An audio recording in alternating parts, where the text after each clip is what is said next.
Quédate dentro de tu coche. Volvamos a abril de 2013. Tuve que pasar por algo horrible, algo que no puedo contar. Me pagaron una cantidad considerable de dinero para firmar un acuerdo de confidencialidad por 10 años. Ahora que ese tiempo ha terminado, he considerado mis opciones con cuidado. 1. Nunca volver a hablar de ello y fingir que nunca ocurrió. O 2. Contarlo. Aunque no me beneficié en nada, incluso si eso significa perder cosas importantes en mi vida. Pero ya tomé una decisión. Voy a escribirlo aquí, de forma anónima, porque las palabras importan poco cuando nadie sabe quién eres. Todo sucedió en Virginia Occidental.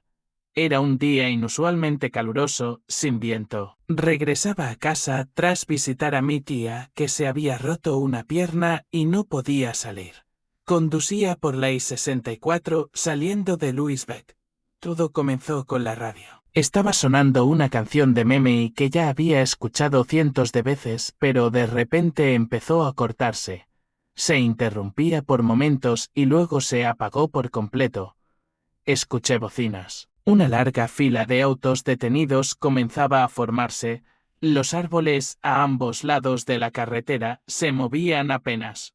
Como si algo invisible los presionara. De repente, una ráfaga de viento sacudió violentamente el lado izquierdo del coche. Polvo. Mucho polvo. Cerré la ventana justo cuando una nube de tierra envolvía todo, dejando el parabrisas cubierto.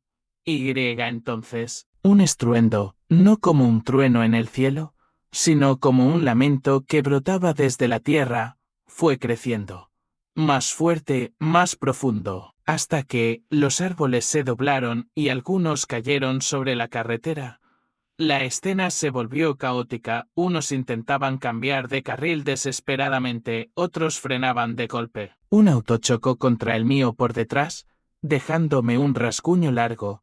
La radio volvió a sonar, pero esta vez era un mensaje automático, advertencia de emergencia local.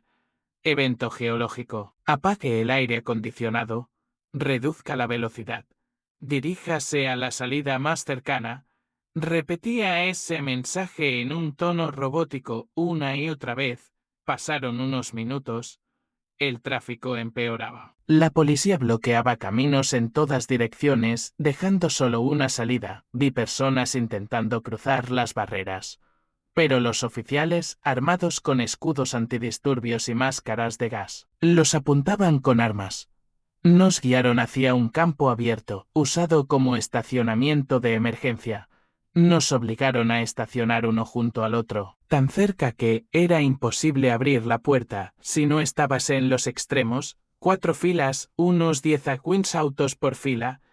Yo quedé en la segunda. Intenté usar el celular, pero no había señal. Nada. La radio seguía repitiendo el mismo mensaje. Un hombre, 2 coches a mi izquierda, gritó preguntando qué pasaba. Un disparo al aire fue la única respuesta. Quédense en sus autos. Cierren todo. Algunos grababan videos, pero no podían subirlos. Poco después, los teléfonos dejaron de funcionar. 1 hora después, el ambiente ya era insoportable. Oficiales empezaron a distribuir botellas de agua, galletas y lonchas de queso. Saltaban de coche en coche con botas reforzadas. También repartieron bolsas negras de plástico. Sí, para orinar. Tenías que sellarla bien, tirarla por la ventana. Y cerrar todo otra vez. Yo me deslicé hacia el asiento trasero, intentando relajarme. Mi celular apenas tenía batería, así que lo apagué y sudaba. No por el calor, sino por el miedo. La ansiedad me devoraba. El espacio dentro del coche parecía encogerse. ¿Claustrofobia? ¿Eso era? Un oficial con guantes blancos frotó el capó de uno de los autos y metió el guante en una bolsa sellada con calor. Algo había caído sobre nosotros. Algún producto químico. 2 estudiantes. En el coche a mi lado también lo notaron. Hablamos en voz baja. ¿Y si era inflamable? ¿Y si encender el motor causaba una explosión?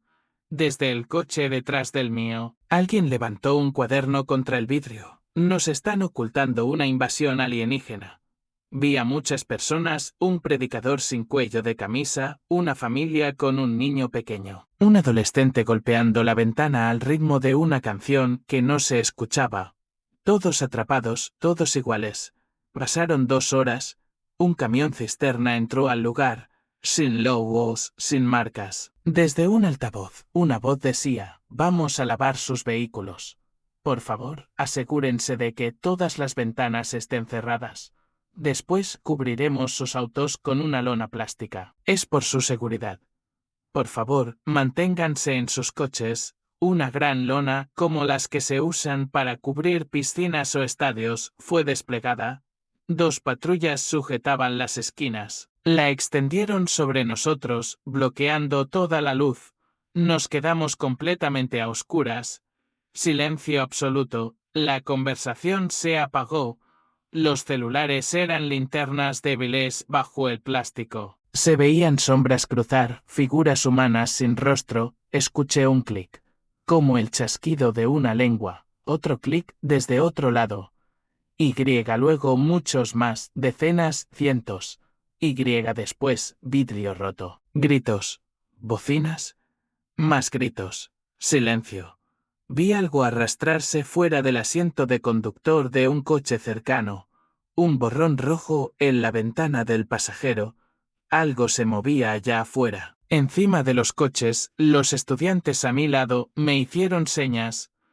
Me deslicé hacia atrás, temblando, sin aliento, hasta el límite. Mientras tanto, aquella criatura, cuya forma aún me era imposible de imaginar, seguía forcejeando debajo de la lona, luchando dentro del vehículo.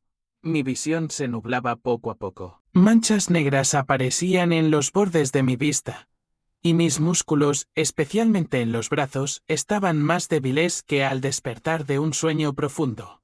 Sin embargo, como por milagro, logré atravesar el terreno lleno de grava del estacionamiento. Sentía la piel arder por los químicos residuales, reprimiendo el instinto de huir que me rugía en el estómago. Me tiré al suelo y comencé a arrastrarme debajo de un coche. Algunas criaturas trepaban, otras corrían en círculos. Mi pecho estaba aplastado contra el suelo mientras el coche temblaba violentamente por el peso de lo que fuese que estuviera encima.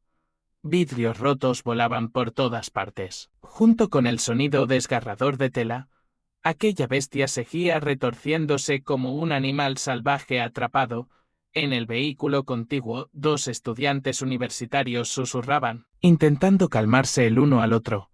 Uno le aseguraba al otro que todo lo que debían hacer era agacharse, guardar silencio y esperar. Entonces, la puerta del coche por la que había salido momentos antes fue golpeada brutalmente desde dentro hacia afuera. El impacto fue tan fuerte que la puerta se incrustó contra el coche vecino antes de desprenderse completamente de sus bisagras. Un pie negro como la tinta tocó el suelo junto a mí. Tenía 3 dedos orientados hacia adelante y uno hacia atrás. Todos con garras. Podría decirse que se parecía al pie de un ave rapaz, pero era más grande que el de cualquier humano y cubierto por una piel resbalosa y brillante. Aquella pesadilla debía pesar al menos 180 kilos. Calculé su altura por los chasquidos que hacía. Como si hiciera clics con la lengua. Debía medir al menos 2 metros. No entendía cómo lograba deslizarse entre los estrechos espacios entre los coches, pero sospechaba que su cuerpo era muy delgado. Se movía suavemente de un coche a otro como buscando a su presa. Apenas podía verlo en la oscuridad, pero parecía tener una visión y orientación corporal perfectas, ya que no chocaba contra nada. Alguien gritó desde un coche detrás y a la derecha del mío, al ver una de las criaturas golpeando el vidrio. La caza había comenzado, y esta vez era diferente. Se desató una reacción en cadena. La lona fue rasgada desde ambos extremos y la gente intentaba escapar de sus coches. Alguien pateaba el parabrisas, otro trataba de abrir la puerta. Escuchaba los golpes metálicos contra los vehículos vecinos y a lo lejos unos pocos disparos resonaban. Los 2 jóvenes del coche junto al mío me imitaron. Abrieron la puerta de golpe y se lanzaron al suelo, arrastrándose bajo el auto. Un rayo de luz se filtró por el plástico roto, iluminando sus rostros enrojecidos por el llanto. Uno intentaba desesperadamente hacer una llamada, pero el otro le arrancó el teléfono de las manos. En un instante comenzaron a forcejear hasta que decidieron encender el timbre y lanzarlo lejos, hacia la izquierda. El coche, donde cayó, fue destruido al instante. Todas las ventanas se hicieron añicos y sus ocupantes desaparecieron. Escuché el crujido de un asiento siendo partido en dos. En segundos, el vehículo fue reducido a escombros por decenas de aquellas cosas. Silencio. Susurró uno al otro. Una de las criaturas se acercó, su garra rozó mi zapato. Tan afilada era que atravesó el material hasta tocarme el dedo gordo del pie. Me arrastré hacia adelante como un lagarto. Los dos jóvenes hicieron lo mismo. No parecían listos para huir, pero tal vez mis movimientos les daban un rayo de esperanza que los impulsaba a seguir. Tras avanzar un poco, me vi bloqueado. Algo oscuro obstruía el paso. No podía rodearlo sin ser visto. Al principio no distinguí qué era, pero pronto lo comprendí por el sonido, un húmedo y pegajoso masticar. Como una bestia hambrienta devorando carne, cada vez que arrancaba un trozo, sonaba el chasquido de los tendones desgarrándose. La sangre tibia chorreaba, manchando mis dedos. Uno de esos monstruos se estaba comiendo a una víctima. Me quedé inmóvil, respirando lo más suavemente posible, esperando una oportunidad, confiando únicamente en la suerte. Permanecí allí, al menos media hora, escuchando los mordiscos, el crujir de huesos. Vi los restos desgarrados arrastrarse frente a mis ojos, tan cerca que podía oler la sangre. Poco a poco, los pasos se desvanecieron, el silencio volvió. En ese momento, vi mi oportunidad. Me deslicé hasta el borde del plástico, escuché con atención una última vez, empujé una piedra a un lado y salí. Se habían ido. Había escapado del caos. Un alivio me recorrió el cuerpo. Pude volver a respirar. Mis ojos se humedecieron. Una brisa me secó el sudor de la frente y trajo consigo el aroma del pasto. Retrocedí, me giré y corrí hacia la salida del estacionamiento. Esta vez pude ver con claridad cómo lucía la criatura. Estaba de pie sobre el techo de un viejo Honda, sosteniendo un trozo de carne fresca. Su cabeza ladeada me observaba. A primera vista, parecía un humano muy alto, cubierto de tinta negra brillante. Pero si uno miraba bien, sus piernas eran como las de un ave, con garras afiladas, y su boca demasiado ancha. Tenía dientes como los de un tiburón. Me quedé paralizado. Aquello se alzó, mostrando su altura completa, más de 2 metros. Parecía listo, su abalanzó sobre mí sin dudar, y yo no tenía nada con que defenderme. No podía hacer ningún movimiento brusco, ni siquiera había logrado meterme bajo el coche cuando esa cosa ya había saltado. Su garra me aplastó contra el suelo. Cientos de pensamientos atravesaron mi mente como un torbellino, pero no podía hacer nada. No tenía más opciones. Solo quedaba aceptar la muerte. Alzó el trozo de carne cruda hasta la altura de su cabeza. La sangre caía gota a gota. Me miró con curiosidad. Luego, con una expresión casi satisfecha, mordió la carne fresca. Pasaron solo unos minutos, y como si nada hubiera sucedido, se alejó vagando. Quizás ya estaba saciado. Permanecí tendido allí, temblando como una hoja seca. Y cuando su silueta por fin desapareció de mi vista, todo lo que quedó fue un miedo paralizante y un pánico abrumador. No pasó mucho tiempo antes de que los oficiales de policía regresaran. La lona de plástico ya había sido retirada, pero aún no podíamos volver a casa, al menos no hasta que se aseguraran de que ninguna información se filtrara. Algunos firmaron un compromiso de confidencialidad y fueron liberados de inmediato. No podían contar nada de lo que habían visto, a cambio, recibirían una compensación económica exorbitante. Otros, sin embargo, reaccionaron con caos, exigieron respuestas y fueron arrestados por obstrucción a la justicia. Unos pocos, con la mente frágil, estaban demasiado traumatizados como para siquiera comprender lo ocurrido. El personal médico tuvo que intervenir, estabilizando su salud física y emocional. Anunciaron 14 muertes en total. Bajo una mezcla de causas: accidente de tráfico, intoxicación por monóxido de carbono, ataque de animales salvajes o incluso un prisionero fugado que mató a varios inocentes. Las explicaciones eran muchas y todas falsas.